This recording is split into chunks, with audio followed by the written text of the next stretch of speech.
નમસ્કાર. ખૂબ જ દુઃખના સમાચાર.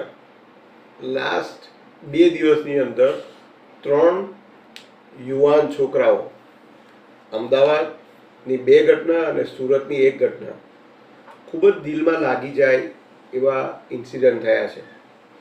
3ની અંદર સામ્યતા જોવા જાય તો 3 જણા બાઇક ઉપર હતા. અકસ્માત એવો થયો કે ઘટના સ્થળે જ 3 જણનું મૃત્યુ થયું.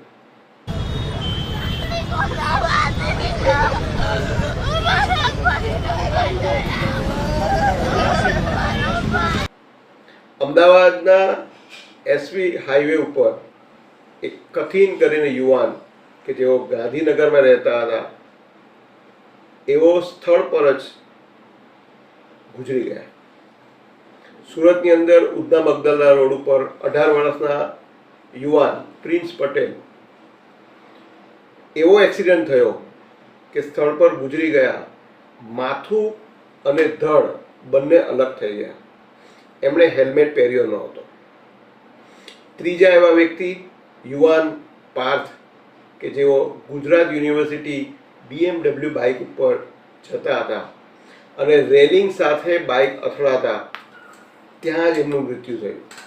કહેવાય છે કે એની સ્પીડ 163 કિલોમીટરની હતી. એનો હાથ શરીરથી અલગ થઈ ગયો હતો. મિત્રો, ખૂબ જ દુઃખની લાગણી સાથે હું તમને એક વિનંતી કરવા માંગુ છું. આવા સમયે આપણને ચોક્કસ વિચાર આવે કે આપણા યુવાન છોકરાઓને આપણે શું આવી ભારી ભરખમ મોંઘી બાઇક આપવી જોઈએ? જો કદાચ હા, તો શું આપણે એને ટ્રાફિક વિશેનું જ્ઞાન આપવું જોઈએ? મને ખબર નથી, પણ એમાંના એક વ્યક્તિ તો જોબ પર જઈ રહ્યા હતા અને કદાચ એનાથી જેનું ઘર ચાલતું હશે, તો હવે એના ફેમિલી મેમ્બરનું શું? 3 વસ્તુની વાત કરીશ.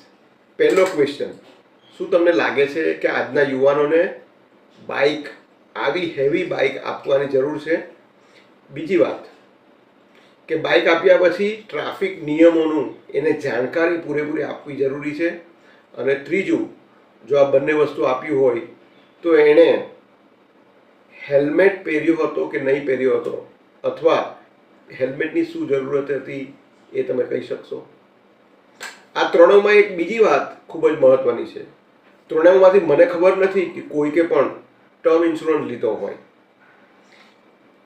હાર્ટલી, એકદમ દિલથી હું રિક્વેસ્ટ કરું છું દરેક મા બાપને, મહેરબાની કરીને